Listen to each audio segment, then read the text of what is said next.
Yeah. His skin is looking great. Thank you. Yeah, The Most beautiful. High and the ancestors said I got a few more years of work to do on this planet. So they're preserving me. All right. Peace and Black Power family. This is Brother AJ, and we are here today with a special program with a special guest. I hope you all are tuning in live on Facebook. You can also join our Zoom studio. Of course, if you do that, the expectation out of respect and courtesy is that you're going to come in muted because you know that we have a presentation going on and we don't want to hear your background noise, your dog barking, the arguments, or the motorcycle outside. You know how we do. All right, so please mute yourself. All right, Sister Cheryl, how you doing, good sister? My good brother, Aj Taimba. How are you? We Hey, go back. I'm glad to Tell the be alive. people I'm how glad you're here far on we the go show. back. Yeah. Tell them how far we go back. Oh my God, we go back to let's see.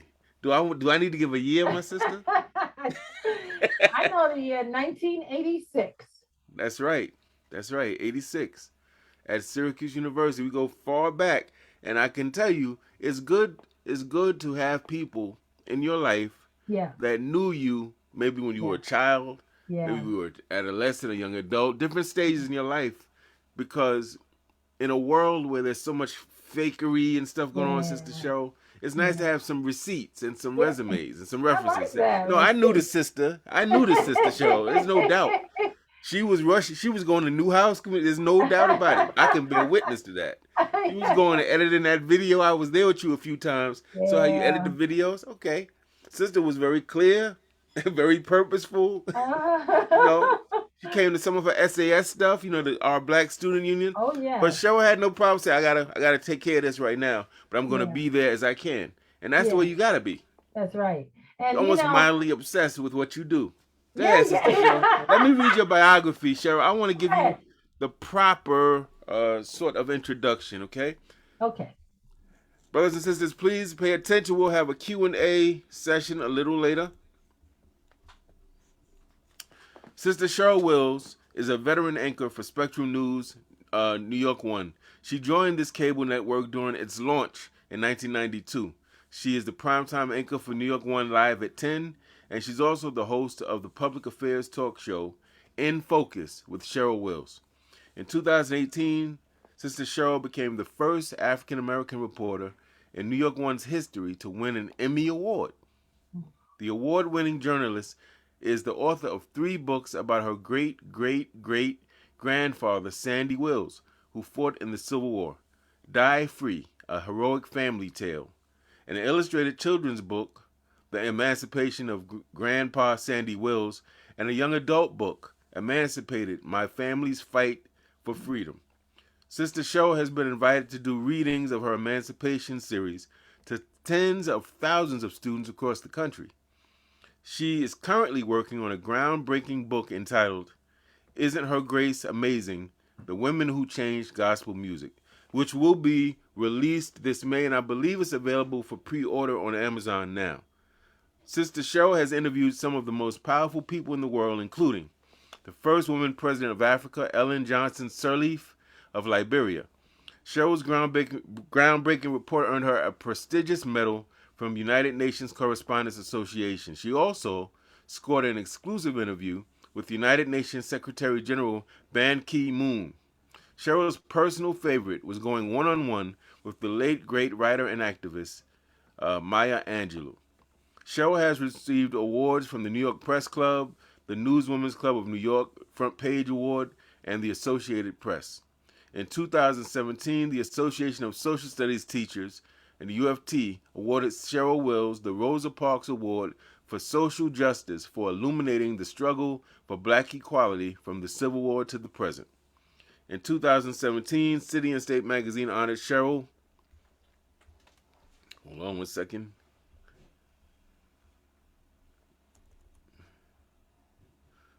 Okay, as one of New York's most remarkable women. In 2010, McDonald's honored her as a broadcasting legend. In 2015, McDonald's again honored her with the first ever Harold Dow Lifetime Achievement Award in recognition of extraordinary and unparalleled contributions to broadcast media. Cheryl has also been featured in a number of major television shows and movies, including Ghostbusters Answer the Call in 2016. She could be seen in numerous episodes of Law & Order SVU on NBC, Limitless on CBS, The Strain on FX, Freedom Land, the movie with Samuel Jackson, The Brave One with Jodie Foster, and numerous other stage and film productions. Cheryl Wills was the first journalist invited to address the General Assembly of the United Nations about the impact of slavery on her family during the UN's International Remembrance of Victims of the Transatlantic Slave Trade.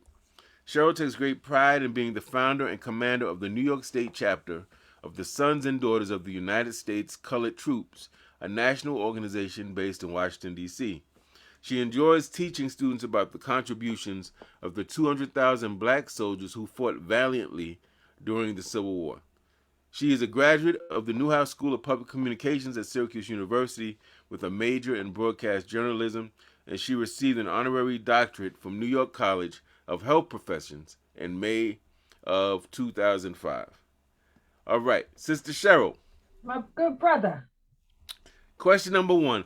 Now, we're approaching the end of Women's History Month, and as that is the case, give us some light as to who are some of the women in your life, women you want to shout out during this show, who you feel helped to shape, mold, and guide you. I love that question, and thank you for this opportunity. Like we said, we've been friends since the mid 80s, and I am always in awe of you. I just want to love on you for a couple of seconds. You've been consistent from back in our student African American Society days, and your leadership and how we loved Malcolm and talking about Malcolm and everything. And now who knew we would be doing this still all these years later. So thank you for inviting me to Black Liberation University and your broadcast. So to answer your question, and I'm glad this was the first question, because I don't get to talk about my mother much, because of course it's more dramatic to talk about my father, who was killed in a motorcycle accident when I was 13, and really set my trajectory through grief into self-exploration. But my mother didn't miss a beat when my father was killed, and she had 5 children. And when you have a strong mother, you can make it. I wouldn't be talking to you now were it not for my mother. And she had a full load, raising 5 small children. When I was 13, the oldest of 5, and imagine, one of them autistic, one of them having seizures, another 2 little babies. And my mother never missed a beat. So I dedicate everything I have to my mother, Ruth, who'll be 80. You met my mother many times. She'll be 80 in August. And of course, my grandmothers, Opal and Sally. And I like to also, I always tell people, Ajay, that I come from 4 corners. I call it the 4 corners of slavery. All 4 of my grandparents were from the South. All 4 of them. South Carolina, Florida, and 2 from Tennessee. So all of the women that made it through this horror, through the rapes, through the, degradations and all of the things that they had to go through, I salute them and honor them with every breath I take. That's powerful. Powerful. And shout out, I call her Queen Bee, your mom. Shout out to the Queen Bee in the building. Yeah. That's a powerful testimony. Yeah. Now, it's very interesting for you because you're used to being the interviewer. Yeah. Right? So we kind of switch roles a little bit for it's Sister Cheryl. It's a little weird today. right now because, I'm in the hot seat. I like being on your side. well, you're not in the hot seat here, my sister. I have a very casual conversational show. Yeah. And just want people to expose people to you and what you do. Because I think people need to know you beyond the stuff you do as a broadcast journalist. Yeah. Now, you've interviewed so many interesting and powerful and important people. What interviews would you say were the most impacting for you, the most powerful? Well, for me personally, the two most powerful that I always talk about, that pictures and everything are in my home. One is the interview with the first woman president of an African country, and that was Ellen Johnson Sirleaf. I had always wanted to meet Nelson Mandela, right? When you and I were in college, we talked about Malcolm versus Martin and all the mega evers and everything. But then when we came of age, there was Nelson Mandela, and I never got to meet the South African leader. But when I met Ellen Johnson Sirleaf and interviewed her and learned her story, surviving the Civil War in Liberia and then emerging as the first woman president of an African country, that blew my mind. And I did not interview her once, I interviewed her multiple times. Dare I say, we became friends. And that is just, to me, she's a Nobel Prize winner, Nobel Peace Prize. And just to shake her hand, and she's so regal, but most importantly, she's so strong. I mean, I got to see a sister from the motherland that showed us what it really means to stand up to violence and oppression. So that was, I think I would always say that's number one. And then, of course, another powerful woman that I met, Sister Maya Angelou. We read all of her books through high school and college, and I never considered that I would meet her, because she just seems so larger than life.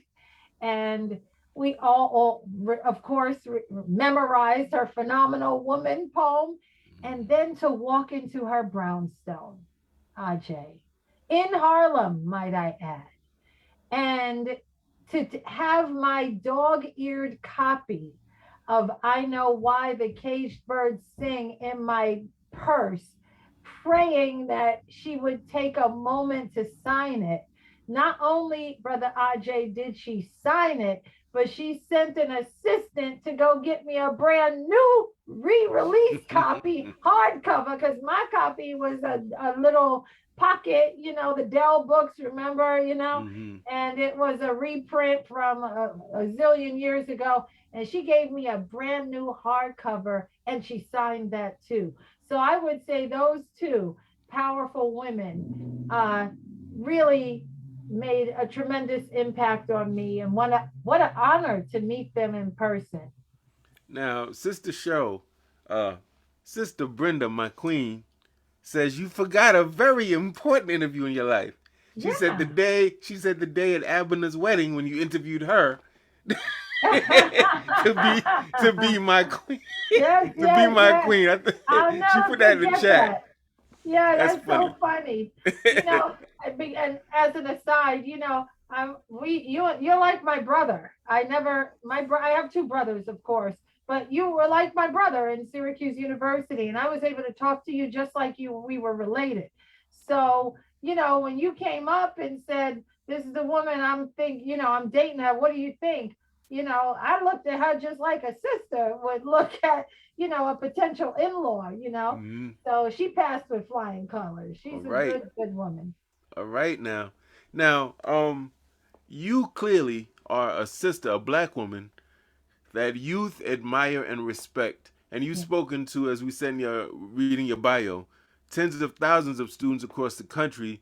What kind of 2 or 3 bits of life advice or lessons do you typically share with young people seeking to be impactful in their lives? Yeah, absolutely. So, as recent as yesterday, I was in a school in Brooklyn, and I'm in schools a lot, and it's an honor because, Ajay, when I was being raised in the public schools, no one came to see me. Mm, We didn't even learn about Black history in school. And mm, so, as the saying goes, don't get angry, get even. So I get even by telling students, in everything that you learn, reading, writing, arithmetic, and everything else, don't forget to learn about who you are, because that is the best education that you will ever receive. And if you graduate with a lot of degrees, but you look in the mirror and you have no idea who made you responsible, then you need to go back to school, because your true strength is knowing the shoulders that you stand on. And everybody talks about, I stand on the shoulders of blah, blah, blah. Yeah. Well, what were those giants' names? Mm. You stand on the shoulder of giants. They had a name. They had a history. They have a legacy. They have a story. Have you taken the time to find it? I am a different person, Ajay, than when we walked the hills of Syracuse University. I am so angry that I wasn't armed with the information that I have today. It would have empowered me in a whole different way. It would have taught me how strong I was, rather than me just having this vague, okay, yeah, Black people are strong. But and that's all true. But I needed to know the names of the people who were precisely responsible for my strength. And those names were Sandy Wills, Mm. Emma Wills, Dolphin West, people who withstood unimaginable terrors of slavery and survived and thrived in spite of it. And had I known that, this is what I tell the students, Ajay, I would have come out of that university, and frankly out of high school, and frankly out of middle school, when my father dropped dead and I wanted to die and go jump in the casket with him. I would have known, Cheryl, it's already encoded in your DNA. It is already there. You have already overcome. Dry your tears right now. The problems that you have, your ancestors would laugh at. They walked through a fire for you. Chin up, pull your big pants up, and keep it That's moving. right. But I That's didn't right. have that information. So I thought every wind that blew my way, I'm just like, oh God, oh, I can't believe somebody talking about you, you losing your whole ish over somebody saying. They would laugh at my problems. I didn't That's have a right. problem. I had nothing but beneficiary. I was like a big beneficiary walking all over the place and didn't even realize it. So that's what I share with students. And I've turned my speech into a motivational speech, which, Brother Ajay, I realized these students thirst for. They thirst for someone to come and say, here's what you need to do to make it out of here and be successful. Let me tell you about the road before you. It's not all going to unfold in a nice, neat path. You're going to walk in the darkness That's sometimes. right. You're not going to know how this is going to end, but you have to have unwavering faith. These Mm. kids love that. They love that. That's And real they blow talk. up my Instagram. They blow up, some people I still got to respond to right now. It's like, I think I respond to 50, and then there's 100 more thanking me for just sharing not just my journey, but helping them to see their own. Well, sister, that's a perfect segue to our next kind of question. And you, I was really amazed. People don't understand that black people often you see them as an actor, Uh-huh. but they may know how to dance well. Uh-huh. You may see an athlete in football, but he doesn't play football, basketball, and baseball in college. We have so many dimensions. I Yeah. don't know if people are aware that you do your broadcast journalism. You host your kind of your own show. You were a health reporter at one point. You're an anchor woman, but you also have kind of dabbled now with genealogy, No, not and you're an dabble. author. I'm all in. I'm like when I retire, I am gonna be like a professional genealogist. I Hmm. can't do the courses right now because my schedule is so crazy, but I would absolutely classify myself as a solid amateur genealogist at this point, because I have figured out I was so hungry and thirsty to know every detail of my ancestors that were enslaved, that being Sandy and Emma, especially because they made that transition from slavery to freedom during the Civil War. And then Emma's father was this dynamic man named Dolphin, who was so empowered. And, I learned how to look up census records and look up pension records and go to the Freedmen Bureau. And I saw my grandpa Sandy Wills had, bank receipts. And so I learned how to triple source information because, as any genealogist will tell you, you can't take just one piece of information and run with it. You got to cross reference and you got to add up dates and make sure they all add up. So I've been doing that now for the better part of 10 years. And I am definitely really good at this now. I And see. yeah, the genealogy piece. And the other piece you mentioned, you said genealogy, and what was the other An piece? author. Author. And I'm on my fifth book now. And, these books are selling all over the country. And my latest book, I'm sure we'll get to it, is about women in gospel music. Well, Sister Cheryl, let's lock in on Die Free and Yes. kind of that series. What did you learn about your triple great, and that, for those of you who don't know, that's her great great great grandfather, Sandy Wills. What's compelling about his story, and what did you learn from it? The most important thing I learned was where my last name came from. That closure, I'm going to write my own obituary because I don't really trust anyone as a writer to get it right. Brother RJ, one of the most important things I've done while taking up space on this planet is learn why we've been the Willses all these generations. And I don't think anyone fully appreciates the fact that you are carrying a slaveholder's name generation after generation, and you don't even know who he is. You don't know the individual who committed the crime against your family. And you're passing this name to your children and your grandchildren. And I'm not criticizing, mind you, but I'm just saying, who was this person whose name you are it is so powerful to pass a surname from generation to generation. And for me, when I wrote Die Free, that was the biggest revelation, almost more than Sandy himself, was to know this is why we're the Wills is, because Edmund Wills went to a slave auction and bought my 10-year-old grandpa Sandy and Mm. forced that surname on him. And that surname came out on me when I was born in Elmhurst Hospital in Queens, New York. And no one has bothered to, connect all of these dots. A name is powerful, which is why you are RJ Taim, but today you shed the Quentin Stith. And I don't blame you one bit. But that revelation was key for me when I wrote my first book, Die Free. And people, I often talk about you, Brother RJ.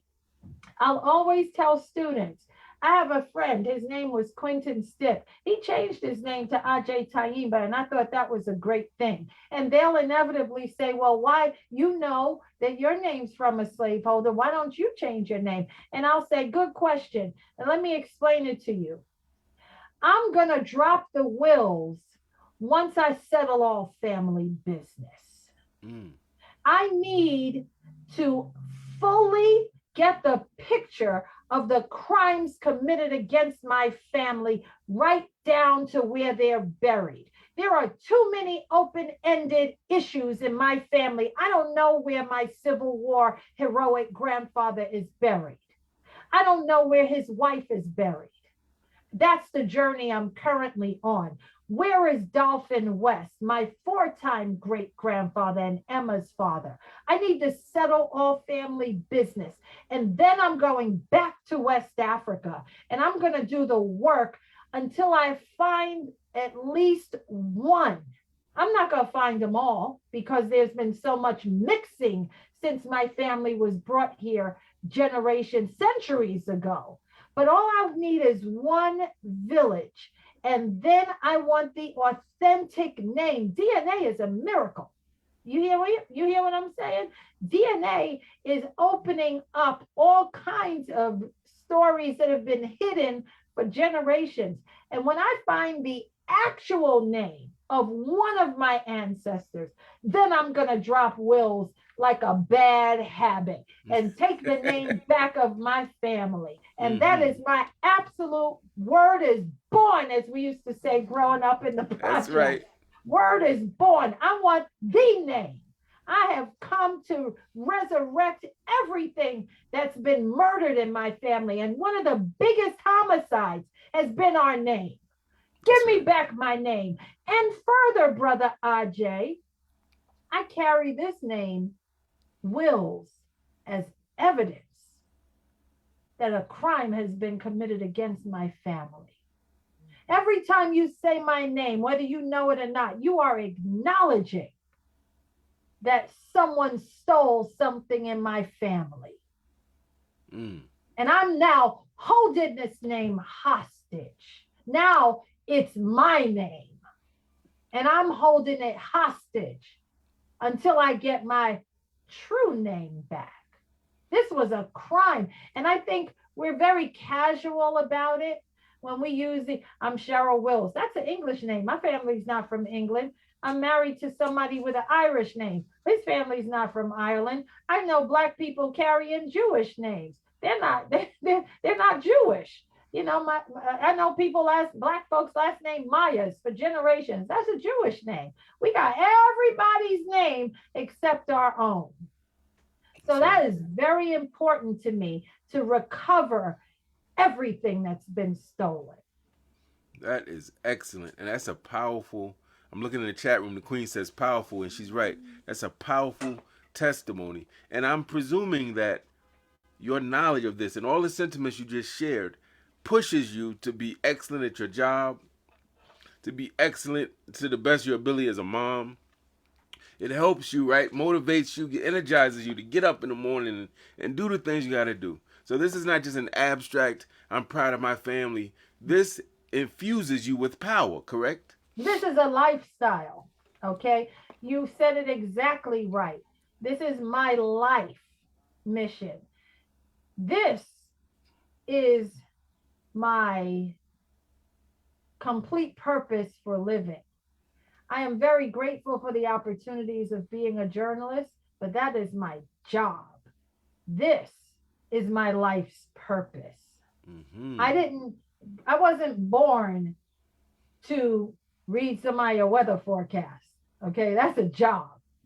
But going into schools and encouraging students and recovering all that's been stolen from my family, that is my life's purpose.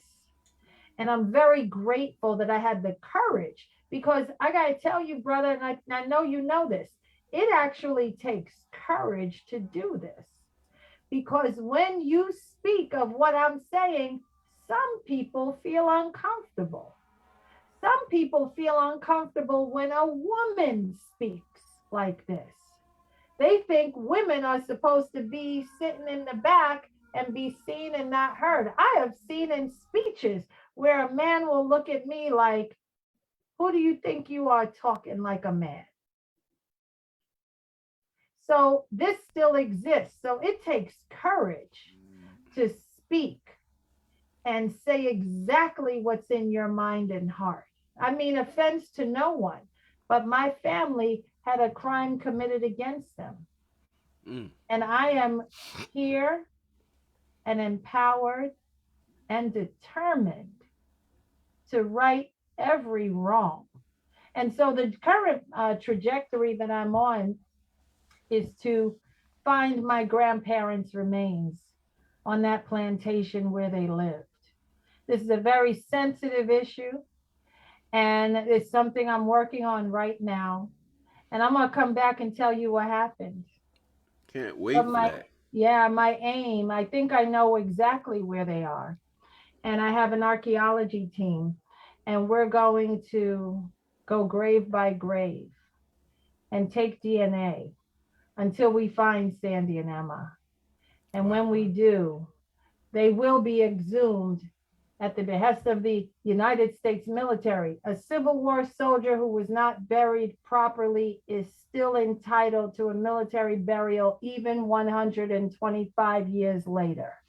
Mhm. And all I have to do is pick up the phone and say, I've confirmed he's here. Our DNA matches. And they will retrieve him and with a dignified transfer to Memphis National Cemetery. And Wow. that will be part of the closure. And then I'm going back to West Africa to find the exact roots from where I come from. It's so important to me. Brother Ajay, our family was robbed and trafficked. And you know, when I've spoken at the UN many times, and when people look at me, they don't see a victim of human trafficking. It's like somebody just said, okay, you're just Black American. Oh, you're just Black. No, no, no. Excuse me. Hello.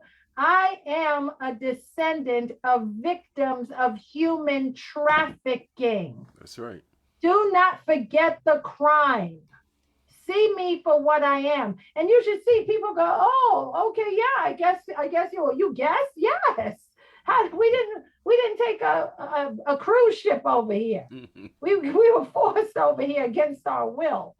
So I have been to Senegal, West Africa, and the first in my family. I just want to add this last thing. The first in my family to step foot back in West Africa. Wow. That's why I need to write my own obituary, man. Yes. Yes. Because I don't think anybody, because what's important to me, I don't need you listing that I won an Emmy and all that. That is so like trivial to me. I am the first in my family to return to where we came from. 200, 300 years. Wow. That is, to me, a life that has come full circle. That's remarkable.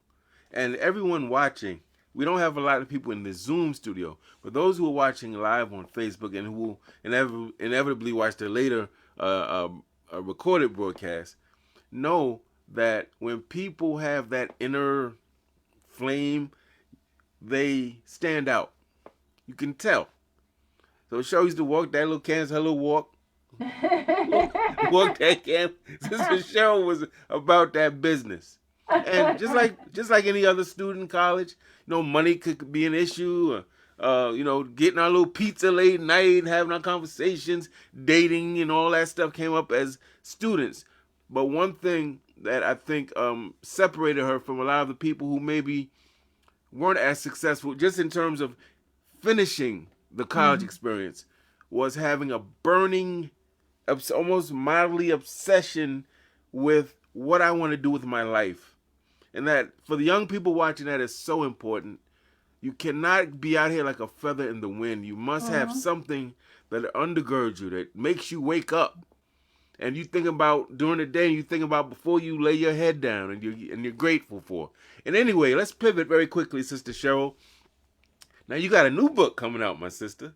Yes, sir. Yes, sir. And this book is actually available for pre-order. I believe it's coming out in May. Tell us about this book you're dealing with, gospel and the tradition of Black women. What's that about? It's called Isn't Her Grace Amazing? The Women Who Changed Gospel Music Forever, published by HarperCollins Amistad. And there is no other book like it. These women, 25 of them, are key to understanding the Black experience from slavery to freedom. Because as we all know, our legacy is deeply rooted in this country in Christianity. And our mothers would sing what they called those spirituals, and it was medicine for them. These women were raped and they had no one to turn to. These women had children. Sometimes they lost their children, and there was no doctor to help them. They didn't get the proper medical care. And so these powerful songs that were fire in their belly came out powerful through Mahalia Jackson, through Sally Martin, through Sister Rosetta Tharpe, all the way up to Mary and Yolanda Adams. So this book is the first of its kind. It's a historic book, a coffee table book, and we explore the legacies of these amazing women like my grandmother Opal, who sang incredible gospel songs. And this gospel music was the avenue that helped us cross over to the other side. Many of these women, this was soothing to be able to sing these amazing songs. And they knocked the ball out the park because gospel music was a man's game. So when women got into it, you really had to fight and elbow your way in to make it to the front of stage, you know, but they did so. And I'm just, it was such an honor. And through the lens of my grandmother, who was also a gospel singer, she never recorded, but she should have. But I can't wait until it comes out. We're planning lots of events. But thank you for giving me the opportunity to promote that. Absolutely. I think it's important. I think, Sister Cheryl, when people think history, they think it's always male dominated history, Yeah. big social political movement history, history of a big city, and history is history. It Yeah. could be the history of a certain class of writers, the history of black women. There's all kinds of subsets that can fall under that. Yeah. And we are in Women's History Month. It's very important, those watching, that we highlight not just the famous, but sometimes the people in our families, as the show's doing, Yeah. who no one knows about, That's right. right? But whose work and sacrifice and diligence and vision opened the doors for us today. You That's know, right. that's why I like history today is so much more full and robust than history in times past because it's so much more expansive and inclusive of so many Yes. different people. So I like that. Sister Cheryl, are you open for any questions? I'm curious. Of course. Anyone I had posted in Facebook, if you have any questions, family, to please raise them. We have some people in the Zoom studio with us. If you have any questions, to please raise them. I have a question to begin, though. My Yes. question, Sister Show, is what would you say to the people who say college is overrated for black people? It's the white man's colleges, and that's the white man's stuff, and we shouldn't, buy into that, and we just need to have business. How would you respond to that particular point of view? Well, I say to that, to each his own, right? I mean, certainly that proves to be true for people like Jay-Z, Beyonce, Right. and but they're one in a gazillion. You know what I mean? Like uh, all of them. I think that if someone wants to roll the dice and think they're gonna end up rich and famous, that's a hell of a gamble, you know. And when you fall back, what are you falling back to? So I think that's a choice, an individual choice. But I always recommend people get a solid education because you know what? You can make your dreams come true. And that is fully a fair assessment. You can make your dreams come true without a college degree. But when you get that money or that business, how are you going to manage all of the things that you would have learned in school? Because getting the business and maintaining the business are two different things. And if you don't have the education and the undergirding to manage your dream, then that means you have to hire someone with the education to do it. And if you have to hire someone who knows more than you, guess what? You become a slave again. And they are going to be the owner of all your ish. And there are tons of people who have shot to fame and got there with no education, and they had to put their whole trust. I don't think you should ever be in a position where you put your whole trust, where you don't understand taxes and you don't understand this and you don't know how to manage anything. You're just a talent. You're just a talent. You want to see some criminals? Wait till you see the criminals in accounting. Wait till you see the criminals on Wall Street that will vic your stuff worse than anybody on Sedgwick Avenue in the Bronx. And they'll do it, and in many cases, they'll do it legally. So you have to be able to watch your paper. Because they'll tell you, the tax rate is this and that and blah, blah, blah. And next thing you know, as many an athlete can testify, as many an entertainer can testify, that they put all their trust in someone who robbed them blind. And I'm talking even if you have a barber shop, I don't care what it is, and you can't manage your business, that means you're going to pay somebody. Can you trust them when the money starts flowing in? We know you're good at cutting hair. We know you could sing. We know you could rap, but you're going to take all your stuff and turn it over?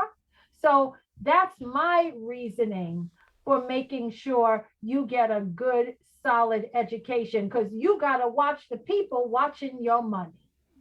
That's right. Steve Harvey, I think me and the Queen were listening to something. Steve Harvey was talking about how the accountant had robbed him blind, and he had to work for all these years, all these hours a day. They all have that story. They all have that story. So, and that's why, like, when this movement started, where athletes no longer had to graduate from college and they were celebrating, like, yay, we could go get the money. I'm like, this not yay. You actually need that education to watch the people who are going to be watching everything that you built. If they're passing you papers and contracts and you just scan it and real quick and sign it because they give you a bonus check, while you going out and buy your car, they're figuring out how to take all of your stuff. So it's happened more times than anyone could imagine. There are so many tragic stories. And so I always, always, always encourage people, you get your education for yourself. Get it for yourself. It's like armor. You are a very educated man yourself, Dr. Ajay Taimba. With Cornell, you went on to Cornell. You went on to a doctorate program. You are armed. You have to be armed to be successful in this world. Especially when you live in a condition in which everyone is not always cheering for you or supportive of you, right? It's like a weapon and a shield. Absolutely. So well said. It's a weapon and a shield. Yeah. Absolutely. So I'm very glad that, I encourage kids all the time, go to college. Go to college. Don't let them tell you just need to work with your hands, because there's an ugly legacy behind that. That's what was told to Black people for generations. Oh, you know what? You guys aren't that smart. Just do something with your hands. No, we were actually very smart, and we could work with our brains and our hands just like everyone else. Thank you. That's right. That's right. Now, Sister Cheryl, a brother that I've known for years, I know his family in Syracuse, New York, Sean Herring. On Facebook, he's asking, do you think that technology will be a friend to Black people in the future, or should we, value and learn technology? And if so, why or why not? Oh, I love that question. Thank you. I'm thankful to him for being on Facebook and joining in. Thank you. Technology is a friend to Black people, no question about it. Digital technology has changed our lives, and anyone who's not plugged in will be left behind. So it's a lot to learn. It moves at the speed of light, but just stay on top of it and change as it changes. And the other thing about digital technology that we're all living with, I get a phone, and when I get a phone, it's already old. And it's like, okay, I just figured this out, and I'm looking at somebody next to me 30 years younger, and they were doing something on their phone that is not even on this phone I just bought. So, we have to be plugged into the digital revolution. This is the future. It's not going away. We are a global network now, all connected. What's happening right now in Ukraine, as Russia bombs Ukraine, is having a ripple effect all over the world because of our digital connection. So when someone sneezes, even on the other side of the ocean, we now feel it. When a virus breaks out, we're all getting sick. And it's the same with our money, which is all now digital, and the digital currency now that's all connecting. It's non-negotiable, right? It is non-negotiable. You must be plugged in, or you will be A, left behind, and B, you'll have to spend your money paying someone to do it for you. And the Sister Cheryl, I have another question. I think millions of people probably watch you because I know that Spectrum is a huge conglomerate. So it's not just the people in New York City and New York State, but I understand in other states and cities they're able to see you on TV. Is that right? That's correct. All over the country, North Carolina. My aunt watches every night in Charlotte, North Carolina, Wow. all upstate New York, Florida. When my sister was getting her doctorate in Orlando, Florida, she watched me every night. So yeah, it's a national network. So people know, okay, as a person, as a journalist, broadcast journalist, you give reports and you're on TV telling the news. Could you just give us an idea for those who are interested in that particular career? What are some of the different elements involved in what you do? Yeah, so I feel as an African American woman, I have a very important role in journalism, and that is to properly represent our people. For me, that's a very high priority because we've been maligned in the press and we have been misrepresented in the press. And when you see negative, negative, negative on your local newscast and nothing positive, that burns a memory into the viewer. Oh, they're bad people. So one of the things I do as a journalist, I always try to balance. You can't escape reporting the news, and you can't have, okay, I can't say, well, I'm not going to report on this because a black man did it. I'm not allowed to do that. That is unethical. But here's what I can do. I could show something positive that a black man is doing to Mm-hmm. balance it. And that's something that's very important to me. So it's very, balance is very important. And day to day, uh, you have to be plugged into what's happening. Accuracy is part of my day to day. Research is part of my day to day. Getting sources, double, triple checking my facts, cross referencing everything I do. Accuracy is key. All of that plays into what I do on a daily basis, in addition to interviewing people like you're doing me right now, except we could do this free willy.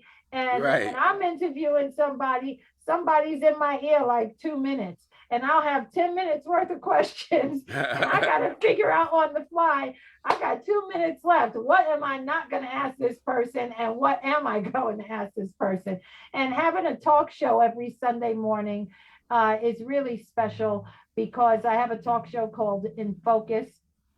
I've interviewed, oh my, I can't even, senators and you name it, Sharpton, activists. I lots of activists because that's my favorite. I had the Central Park Five on my show, some members. And let me tell you a little bit about, so people can understand why I'm proud to be a journalist. In 1990, or in the 90s, no, excuse me. Yeah, in the 90s,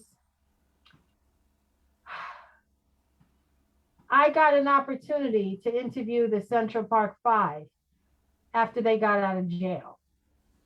And they were still being demonized. And they were afraid to talk to the press because the press had basically written them off. And there were murmurings like, they didn't do it. They didn't do it. And I was paying attention to this, especially they lived in Harlem. Mm-hmm. And most of them lived in Harlem. And then finally, Matias Reyes admitted, oh, yeah, I was the one that raped her. No, nobody else was there. And when they checked the DNA, it was his DNA. So they were wrongly imprisoned. So when that came out, I was like, I really want to interview them now, but they were still worried because they were still in this settlement phase with the city, and the city didn't want to give them a dime, as if they were still guilty. Right. Like Mm-hmm. everybody just wanted to say, but you confessed. And let me tell you something real quick about that case, Ajay. Their lies were crazy. They were pressured into lying. You know what Corey Wise said?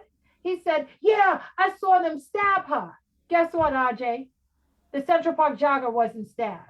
And they knew she wasn't stabbed. They knew they were telling tall tales because they were pressured into saying it. And still, they fed the media only the parts that fit the narrative. And as a journalist, I thought that was the most disgusting.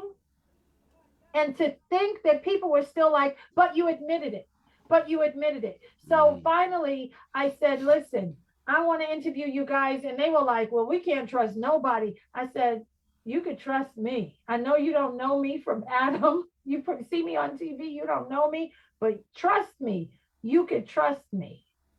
And I interviewed them. And I remember I leaned over to Yusef Salam. I said, you never even saw her, did you? He said, we never even saw her. And then I got this crazy opportunity to interview the Central Park jogger herself, Trisha Miley. And I asked her, I said, you know, this kid, Matias Reyes, raped you. And she said, yeah, I know he raped me. And you know what she said? But they must have still had something to do with it. And I was like, wow. So fast forward really quickly. Uh, I interviewed them. It was positive. It gave their side of the story without me trying to put words in their mouth. I just let them speak. And just 2 weeks ago, I had Yusef Salam and Kevin Richardson on my talk show, and they thanked me. They were like, thank you.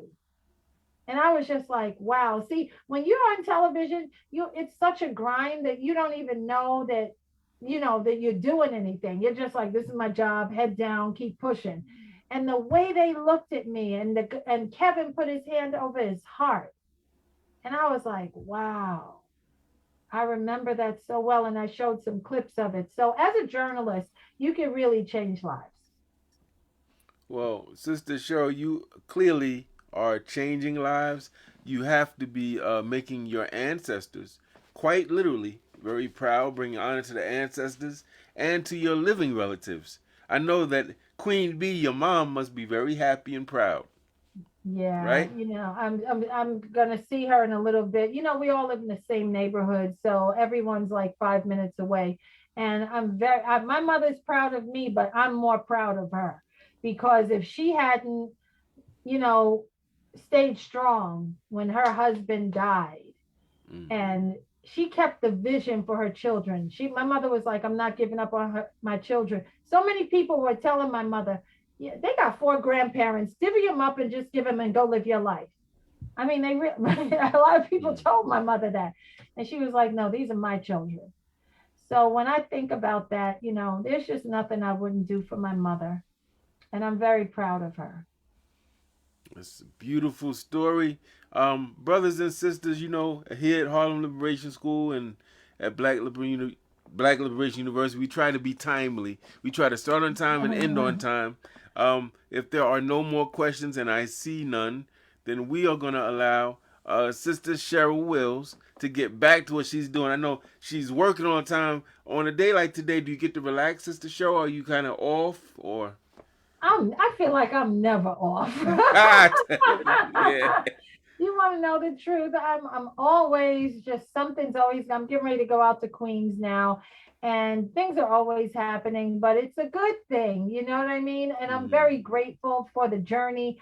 I'm grateful that you and I remained friends all of these years. I'm proud of your hustle, and I want all of your viewers to know what a special person you are and what a genuine person you are and always have been.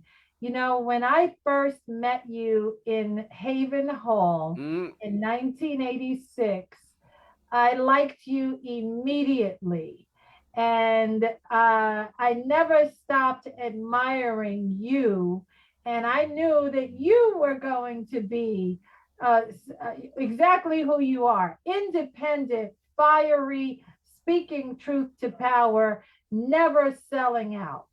And I always talk about you. I know you don't know it, but I always talk so highly of my friend Ajay, who has just changed the world in his own way. So I want you to know I appreciate you for always being such a good friend. I was at your wedding, you were at my wedding, and it's just such a special thing to have a friend this long because you know Wow. people do be hating. Oh yeah. I mean, Oh yeah. it is like wild how people sometimes will get mad when you're doing well. And what I tell people is they're not mad at you, they're not mad at me, they're mad at themselves. Because when you sell your soul out and you go, I'm not doing that because A, I'm afraid. B, what if it doesn't work out? C, what if people talk about me? So I'm just going to do this safe thing and everyone leave me alone. You're fine. But then when you look up and you see someone said, well, I'm just going to walk in faith in the darkness That's and right. see what happens. And they shoot up and do exactly what their gifts are expressing. You ain't mad at them.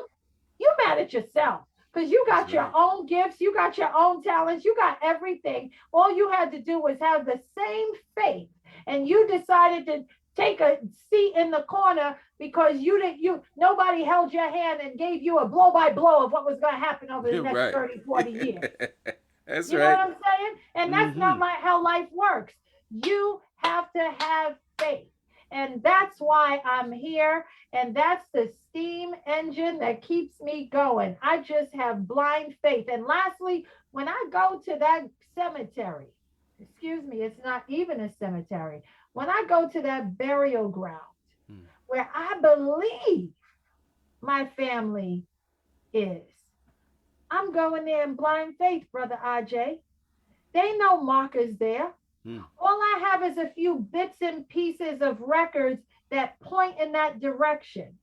I don't know what's going to happen when they open those graves and take samples of those bones, but I'm walking in faith, believing that the ancestors would never bring me to that doorstep.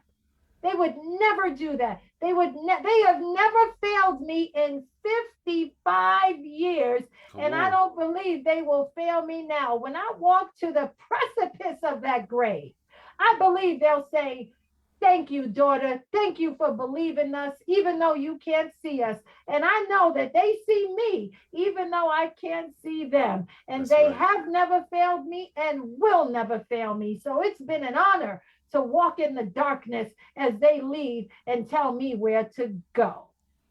As we used to say as young MCs in hip hop in Harlem, enough said. I don't think there's anything we need to say on top of that. Sister Cheryl laid it down. Sister Cheryl, thank you for sharing your time.